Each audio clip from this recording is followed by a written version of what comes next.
नमस्कार मित्रांनो, कलियुगाचा एकनाथ ह्या शीर्षकाखाली भाग 3 मध्ये तुमचं मी अननोन रायटर पुन्हा एकदा सहर्ष स्वागत करतो आणि हा परिषद सुरू करतो, ही कथा सुरू करतो। कालच्या भागात आपण बघितलं की एकनाथ कसा शिस्तप्रिय होता। परिस्थिती कशी असो, आपली चटणी भाकर खायची, अर्धीच खायची, पण कुठल्या भानगडीत पडायचं नाही, म्हणजेच एकची आशा करायची नाही। आपला आपला संसार भला, आपण भलो, असं त्याचं म्हणणं असायचं। पहिल्यापासून एकनाथास खोटं बोलण्याची प्रचंड चीड होती। त्याच्यासमोर सगळेच एखादा खोटं बोलला हे जर एकनाथाला समजलं तर मग त्याचा वाटच लागायची।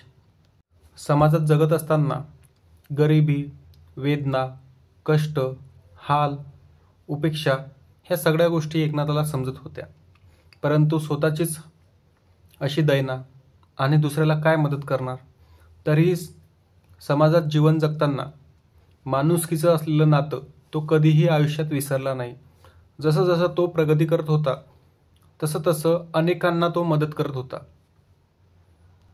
वडिलांच्या पावलावर पाऊल ठेवत तो जगत होता। त्याचं एकच म्हणणं असायचं, सुखात जाता आलं नाही तरी चालेल, पण दुःखात जाता आलं पाहिजे। जरी त्याच्यापासून आर्थिक मदत होत नसली तरी तो सामाजिक मदत करत होता, म्हणजे स्वतः जाऊन उभा राहत होता। गावात लग्न कार्य असो तो वाढायला असायचाच, मरण धरण असो त्यामध्ये असायचाच। असं कुठलंही कार्य असलं तरी एकनाथ हजर राहायचा म्हणजे राहायचाच। पाहुण्या रावण्यात पण तसंच त्याचं होतं। आमंत्रण आलं की तो तयारच असायचा। त्यामुळे ओळखी प्रचंड प्रमाणात वाढत होत्या आणि भावकीत त्याला त्यामुळे एक वेगळाच मान मिळत होता। त्यामुळे अनेकांना वाईटही वाटत असे, परंतु आपण पेरतो तसं उगवते। त्याला जिथे जाता येत होतं तिथे तो जायचा। कोणाचं मरण असो, धरण असो, त्यामुळे तो सहभागी व्हायचा आणि ह्याच कारणाने अख्ख्या 4 वडिलांमध्ये त्याचा मान वाढत वाढत गेला। लहान असो मोठा असो त्याला किंमत देऊ लागला आणि त्याचबरोबर आपला प्रपंच, आपला संसार करत राहिला। मुलेही मोठी मोठी होत होती। गावात 4थी पर्यंत शाळा, नंतर तालुक्याच्या ठिकाणी म्हणजेच एक 5 ते 6 किलोमीटरवर शाळा। मोठा मुलगा त्या शाळेत जाऊ लागला, त्याचबरोबर 2-1 वर्षांना लहान असलेला तोही मुलगा शिकत होता। त्यामुळे हळूहळू खर्चही वाढू लागला शाळेसाठी। मुलांना शाळा शिकवायचं हे त्याचं एकमेव ध्येय होतं आणि त्या ध्येयासाठी वाटेल ते करण्यासाठी तो तयार होता।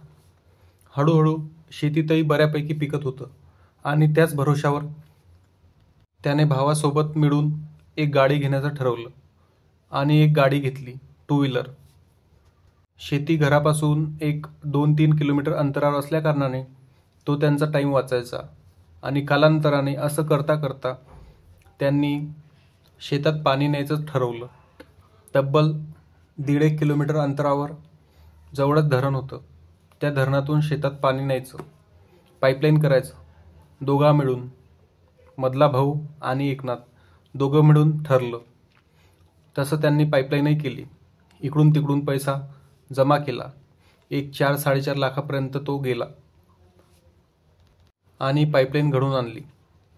शेत बागायती झालं, अत्यानंद झाला। त्यातून हळूहळू उत्पन्नही वाढू लागलं।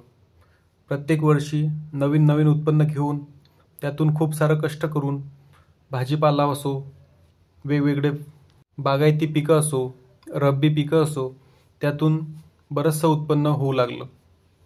परंतु कष्ट वाढले। बागायती शेती झाल्यामुळे 12ही महिना शेती झाली। रात्री रात्री पाणी द्यावं लागायचं। रात्री रात्री पाणी दिलं। आपल्या चिल्ल्या पाल्ल्यांना घेऊन पाणी दिलं। पत्नीला घेऊन पाणी द्यायला जायचं। रात्री रात्री 12 वाजता 2 वाजता स्प्रिंकलरच्या शिप बदलवायच्या।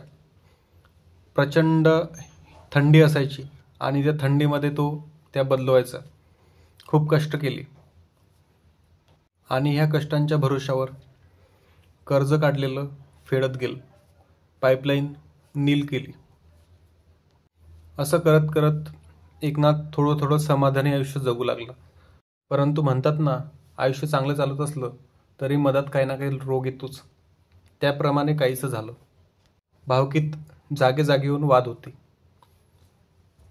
मोठ्या भावाच्या घराकडे जाण्यासाठी जो रस्ता होता, तो रस्ता जेवढा आहे नकाशावरती तेवढा मिळत नव्हता.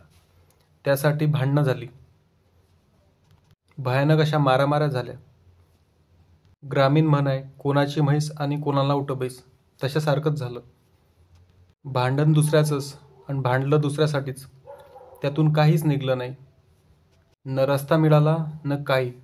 उलट भांडणं झाल्यामुळे मनं दुखावले. कंप्लेंटी झाल्या, पोलीस केस झाल्या. आणि ह्या सगळ्यात अग्रेसर म्हणजे एकनाथ. कारण कमालीचा तापट. राग त्याला प्रचंड यायचा. उनी गोष्ट म्हणजे चुकीची गोष्ट कधीच त्याला सहन झाली नाही उभ्या आयुष्यात. समोरचे नियम तोडून वागत होते आणि एकनाथाला नियम प्रिय होता. त्यामुळे हा सगळ्यात पुढे अग्रेसर होता. त्यामुळे की काय, हा बदनामीलाही पात्र ठरला. सगळ्यांच्या रडारवर आल्यासारखं झालं. सगळ्यांच्या डोळ्यापुढे आल्यासारखं झालं. दुसऱ्या पार्टीतले लोक कमालीचा द्वेष करत असत. कोर्ट कचेऱ्या झाल्या, परंतु त्याच्यातून काहीच निघलं नाही. ज्यांच्यासाठी भांडलं ते सगळे एकत्र झाले. एकनाथ एकटा पडला. सगळे ते एकमेकांशी बोलत राहायचे, परंतु एकनाथाला स्वाभिमानाने जगण्याची सवय. त्यामुळे त्याच्या ते सगळे मनातून उतरले होते. एवढ्या भांडणातून काहीच निघलं नाही, उलट दूषित झाले.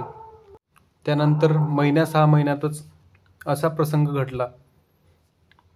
समोरील चुलत भावाचा जावई कुणाच्या तरी लग्नासाठी गावाशेजारच्या गावात आला होता आणि योगायोगाने एकनाथालाही तिकडं निमंत्रण होतं.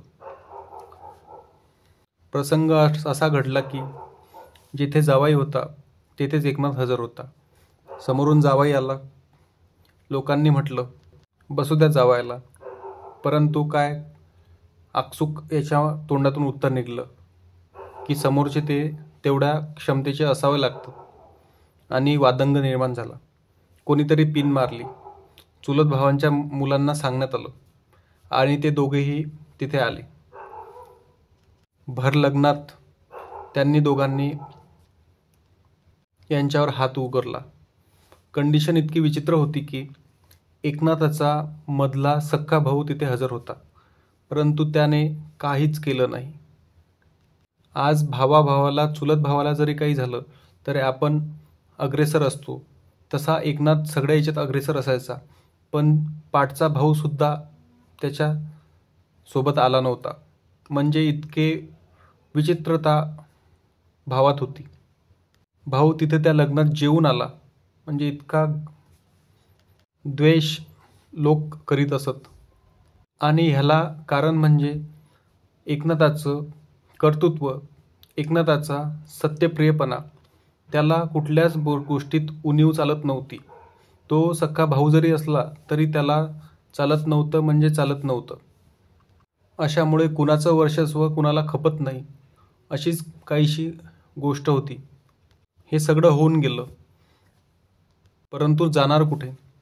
जेव्हा एकनाथ घरी आला, उभ्या गल्लीत त्यांच्या घरासमोर बसला. एकाचीही घराच्या बाहेर निघण्याची हिंमत झाली नाही. सगळ्यांना लोकांनी आतमध्ये कोंडून ठेवलं, कारण ह्याचा ताप भयानक वाईट होता. एकही जर बाहेर आला असता तर तो संपला असता. एवढी खतरनाक स्थिती त्यावेळेस झाली होती. एकटा नडला, कारण त्याची स्वतःची कुठलीही चूक नव्हती. त्या दिवशी जर कोणी त्याच्या तावडीत सापडला असता तर त्याचा अक्षरशः मुर्दा पडला असता. हा सगळा प्रसंग मी माझ्या डोळ्यांनी बघितला होता. तो ताप प्रचंड भयानक होता. प्रचंड म्हणजे अतिप्रचंड. असो, आजच्या भागात एवढंच. तर मग मित्रांनो, जर तुम्हाला व्हिडिओ आवडला असेल तर चॅनलला सबस्क्राईब करा, शेअर करा आणि बेल आयकॉन दाबा. कमेंट करायला विसरू नका, जेणेकरून काही चूक असेल तर मी ते सुधारण्याचा प्रयत्न करेल. तर मग रजा घेतो. भेटूया नवीन व्हिडिओ नवीन घेऊन भाग 4 मध्ये. धन्यवाद. Thank you once again.